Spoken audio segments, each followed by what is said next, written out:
forward if you want to scan it, because this presentation has a lot of scannable QR codes in it. Now, just a little bit of safety, don't scan QR codes you don't trust. You guys trust me, right? Like, I won't do anything mean to you. You might get rickrolled at worst, but you're gonna be fine. Now, let's talk about a little history about QR code. QR code actually stands for Quick Response Code, and it was invented in 1994 when a Japanese company was looking at product barcodes and thinking, maybe I can do this better. Maybe I can do it in 2D. So it is the successor to the barcode and is better in a lot of ways.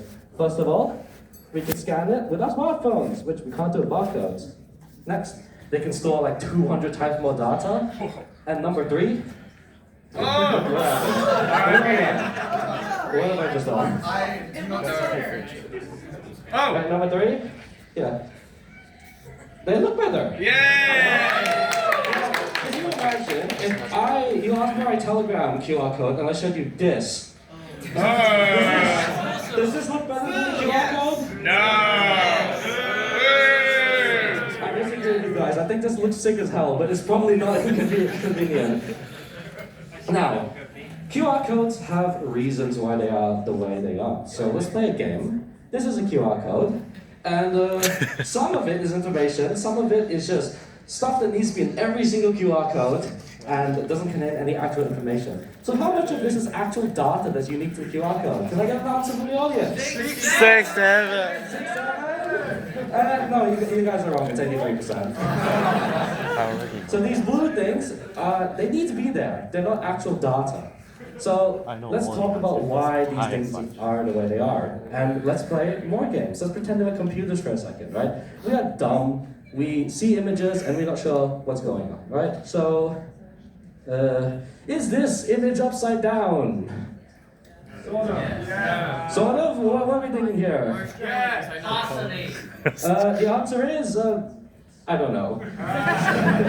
So the right way up is relative to the information you're actually trying to get. So if you're looking at the image, it's the right way up. Looking at text, it's upside down. So let's pretend that we are computers now. These are going to be images with the QR code label on them. And which image is upside down? Oh, so which image is the right way up? all of them. All of them? Number 2? Joe says 2, you are correct. The bat is the right way up. Everything else is upside down, really weird. And these markers, they help us as well. Now for the next section, we're going to ask, I'm going to show you 3 bars, and which one's 12 pixels long? Any guesses? Any? 1, 2, 3? No idea, right? That one. Does this help? Is this better? So, the answer is number 3. And what do we learn from this? Having pixelated bars? Good. Straight color bars?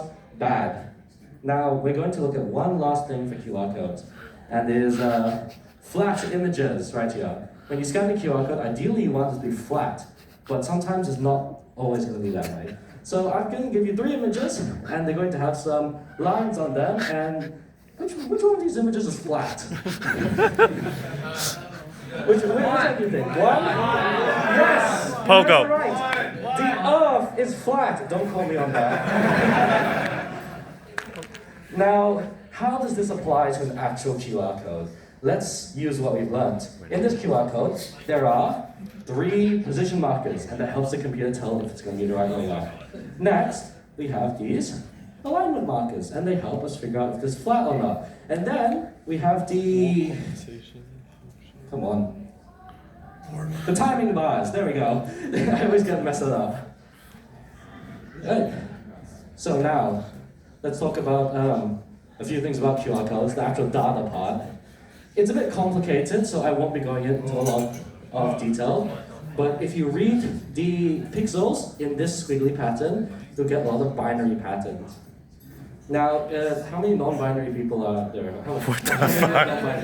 Content warning. This is the data in the QR code. Binary! And when the computer actually reads this information, it converts it into plain text, which I didn't write that. Anyways, so I'll convert it to plain text and we'll store it in your search bar. Advertising here. So now let's talk about what the point of the mask is. Let's address the problem. 1 in binary is 0, 0, 0, 0, 0, 0, 1. And I want to make a QR code that says a lot of ones in it. What would that look like? Can anyone see a problem with this? Anyone. Yes. So what we do is we put it through a mask to help it make it more random, more uniform, right? So the computer doesn't look at this like, can someone spill milk on my QR code? No, it sees a normal, functional QR code. Now, there are some other cool stuff you can do with QR codes, like for example, error correction. Now, QR codes is grossly oversimplified, but QR codes contain the information twice, sometimes 3 times over, and that allows for some of the QR code to be damaged. And you can see that right here in this Instagram QR code. You can see you can take out the middle for the Instagram logo, and I even have a little bit of that on my badge. This triangle slices straight through the middle of the QR code. Why am I allowed to do this? Because my QR code has a really high error correction percentage. Now, there is a really good Veritasium video on this, and now I'm going to show you some things that Veritasium doesn't tell you, is that you can actually put images in QR codes.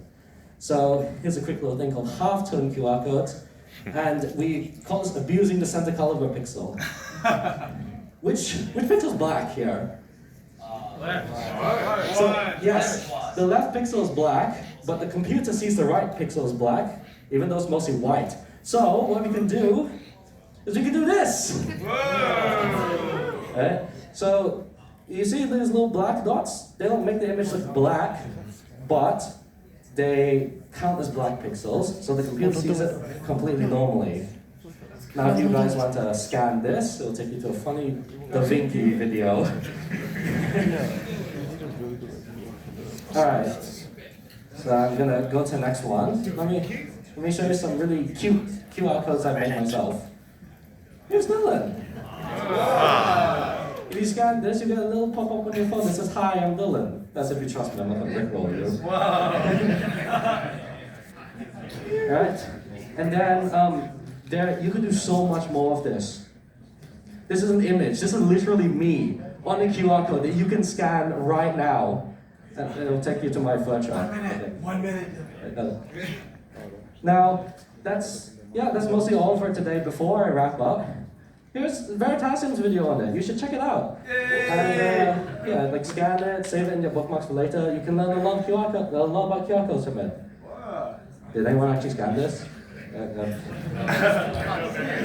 This is the actual virus. Yeah, that was Rickle, the actual QR code is here. Thank you for listening so much. I love talking about QR codes. Message me about it, watch the actual video, and hope from this that you take that, never print a normal QR code again. Snap a picture of your first letter on it, it'll be so much cooler. It's still scannable. Not enough people know about halftone QRs. Thank you for listening.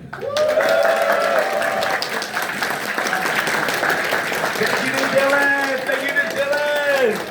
I met Dylan at this convention last year, and then I saw him in the student center at my university, and I was like, what?